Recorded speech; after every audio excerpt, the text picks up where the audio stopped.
Hey guys, welcome to Neat Movie News. My name is Dean Thomas. His name is Dean. We like Dean. And opening up in theaters this weekend, we are finally getting some more movies in the world of Harry Potter. This time it's set in the 1920s in New York. It's Fantastic Beasts and Where to Find Them. You've known for 24 hours that an unregistered wizard set magical beasts loose in New York? Yes. Where is this man?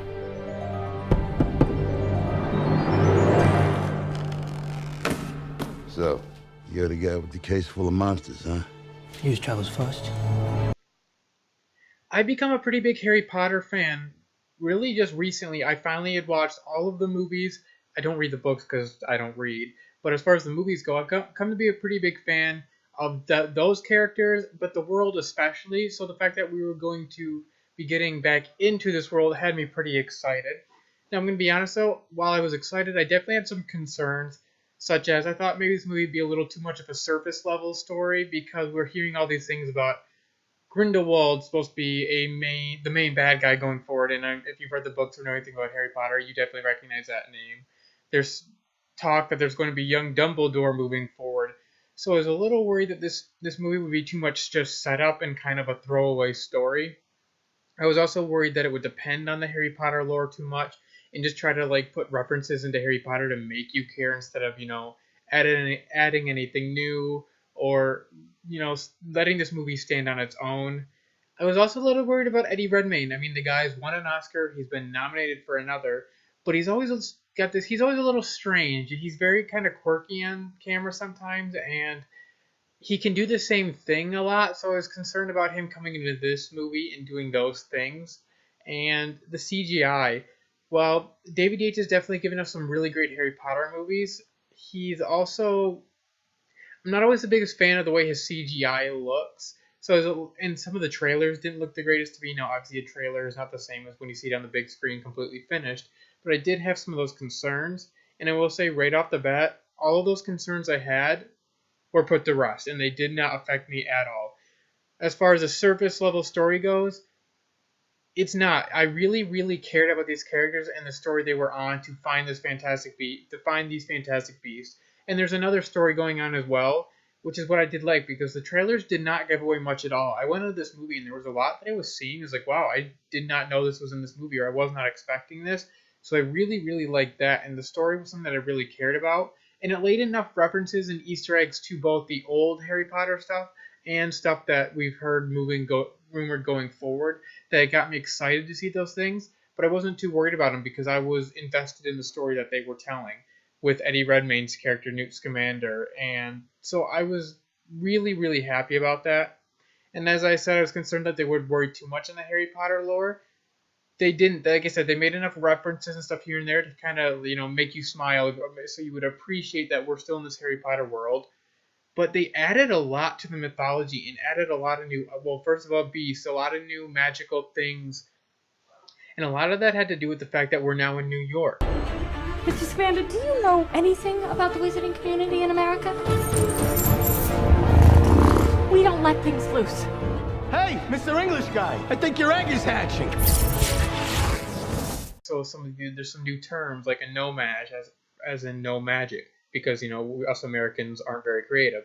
And while the original Harry Potters are very steeped in this kind of medieval European sort of lore with your castles and your old settings and that sort of stuff with these really cool structures, I really like seeing it put in the U.S. where it's this very capitalistic sort of nature. And I like the way the wizards worked within that sort of an environment and interacted with that environment. So that was also something that I had a lot of fun with and thought was very cool. And Eddie Redmayne really was great. He's a little off as usual, but it really worked for the character because Newt's kind of that. He's kind of an outsider who treats these beasts, which are really outlawed, and especially in the United States wizarding world. So I really, really liked his character and was invested in him.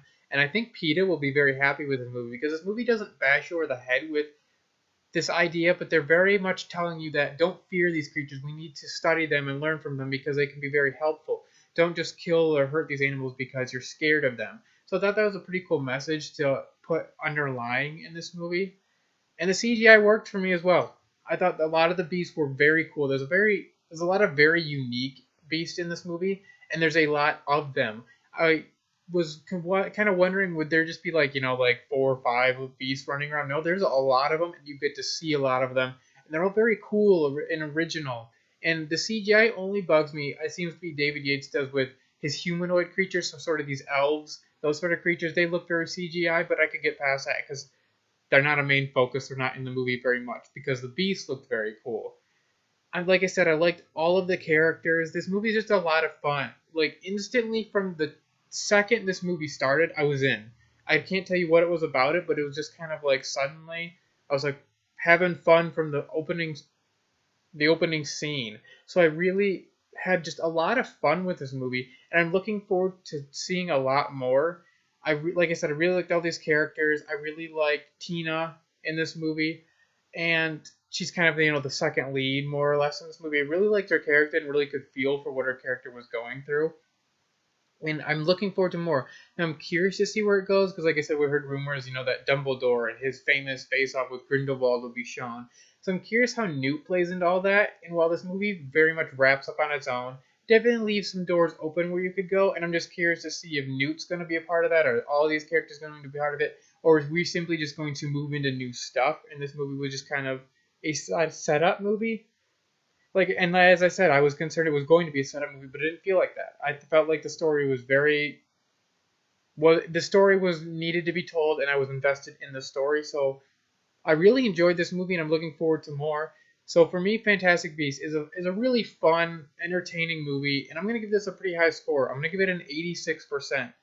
I really love the expansion on the Harry Potter world, the lore with that. I love seeing the American side of it. I thought there was a lot of really cool, interesting stuff laid down to go forward with, but also the movie did a very good job of just getting you invested in the story it was telling within this movie. And I just really think if you are a Harry Potter fan, I think you're going to really like this movie. And if you're just kind of a fan, just not maybe huge into Harry Potter, I still think there's more than enough fun to be had. And maybe this story will get you more invested in this franchise going forward than maybe even the Harry Potter movies did. But there you guys have it. That's my review of Fantastic Beasts. Just a fun, entertaining movie. Make sure you're following me on Twitter at NeatMovieNews for all the latest indie world of movies. Thank you guys so much for listening, and we'll see you back here next time.